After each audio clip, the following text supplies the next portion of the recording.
Alright, guys. So, I just got done watching Final Destination Bloodlines, and I gotta say, it was a pretty crazy movie. It was a really crazy movie. It was insane.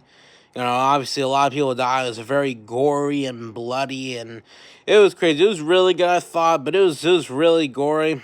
So it starts off where in like the 60s or like 50 years ago, I think it's supposed to be, in this like place that's like a really tall, high building, and it was this woman and her husband and a bunch of other people, but particularly them.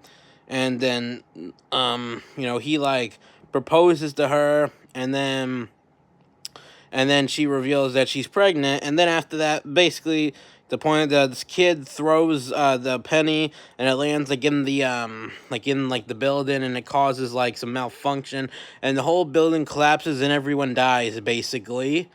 And that was her vision, so that's how it starts off, everyone dying, and her, and her husband, everyone dying. And then apparently, that was just her vision. She didn't, because so basically what happens in these movies, they see a vision in their head. If you're not familiar with Final Destination, they see, a vision in their head. They picture a tragedy happen. They picture people dying and blood and gore and everyone dying, and then it happens for real, and they try to stop. They try to stop it from happening, and then from stopping it from happening. So that's what she did. She stopped it from happening, and she saved everyone.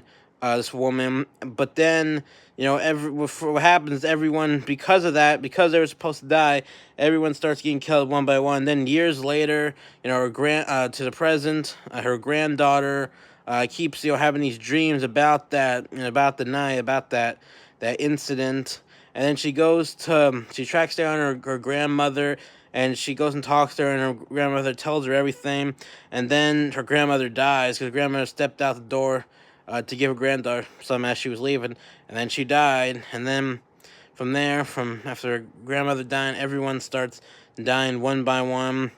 And then at the end, it almost ends off where it ends off everyone dying, and the granddaughter and her brother, they die at the very end, because it ends like on good terms. It ends with us thinking, oh, maybe they're not gonna die, maybe they're not gonna die and live happy ever after. But then at the end, they died. At the very end, they died, and then the movie ends after that. So yeah, everyone died. The whole family died. It was just crazy. Very crazy movie. Very good though. I'm gonna give it a 9 out of 10. It's really good. I definitely recommend this.